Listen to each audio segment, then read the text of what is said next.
Bienvenue à la 8e édition de la Semaine nationale de l'information et de l'orientation 2023.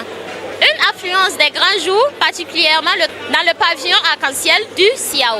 Si pour les uns c'est une grande satisfaction, les autres s'en réjouissent moins. Bon, cette année, j'ai l'impression que l'affluence n'est pas tellement ça. Ils sont un peu réticents et perdus parce qu'ils posent beaucoup de questions à savoir qu'est-ce qu'on va faire après le bac. Et surtout, quand tu demandes à un nouveau bachelier actuellement quelles sont tes ambitions, ils ont tendance à dire qu'ils ne savent pas. Donc cela montre que bon, ils ne sont pas très orientés et ils ont besoin vraiment de cette semaine d'exposition et d'orientation pour pouvoir avoir un repère. Parce que les jeunes d'aujourd'hui, ils ont besoin d'un repère et notamment, nous sommes là pour ça. Les organisations et institutions ne sont pas restées en marge également de cette semaine d'orientation et d'information. Et pour le premier responsable de IOI 24, je réponds au nom de Sankara Aruna. Je suis donc le premier responsable de la plateforme d'information des universités privées et publiques du Burkina, qu'on appelle IOI 24 ou encore UBI 24. Alors cette semaine, vraiment, je peux dire que l'organisation vraiment a été. Et moi, en tant que structure d'information des universités privées et publiques du Burkina, il faut dire que vraiment, nous sommes comblés. Parce que grâce au CIO, nous avons eu l'opportunité donc de présenter notre structure d'information et de formation ainsi que d'orientation aux nouveaux bacheliers, mais aussi aux instituts privés et publics du Burkina. Et nous, en fait, notre structure permet aux nouveaux bacheliers d'avoir les informations nécessaires sur toutes les universités privées et publiques reconnues par l'État burkinabé.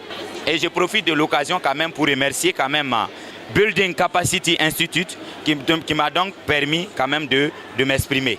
Voilà, et vraiment merci beaucoup à vous. Une nouvelle bachelière rencontrée dans le stand de Suisse UMEF s'exprime au micro de Building Capacity Institute dans la langue de Shakespeare.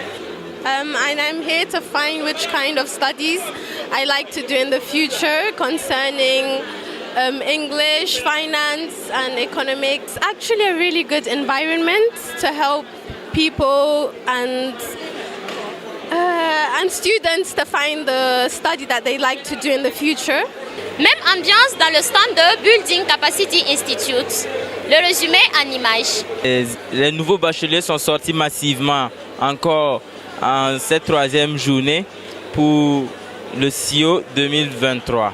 Et effectivement, les nouveaux bacheliers savent que l'anglais est vraiment très important de nos jours et beaucoup, quand on les approche, ils disent qu'eux-mêmes ils sont déjà au courant. Beaucoup sont intéressés par l'anglais, ils aimeraient vraiment augmenter et disons bien relever leur niveau en anglais afin de s'ouvrir au monde. Beaucoup ont été d'accord avec ce que nous avons pu leur dire concernant le fait que l'anglais est vraiment primordial, les choix des filières et tout ça, tous nos conseils, beaucoup les ont vraiment reçus avec joie et ils ont apprécié. Les retours en tout cas sont bons de notre côté. Et pour les nouveaux bacheliers, d'abord c'est de ne pas se presser pour choisir une filière et prendre vraiment le temps d'analyser en fonction de ce qu'ils recherchent comme emploi et quelles sont leurs qualités et tout ça. Et aussi, comme nous l'avons bien suggéré, ne pas oublier que l'anglais est vraiment important de nos jours, surtout dans le domaine du business et dans l'international. Merci de suivre l'actualité de la Semaine nationale de l'information et de l'orientation à travers le Focus CIO de Building Capacity Institute. Rendez-vous est pris demain à la même heure à travers le même canal.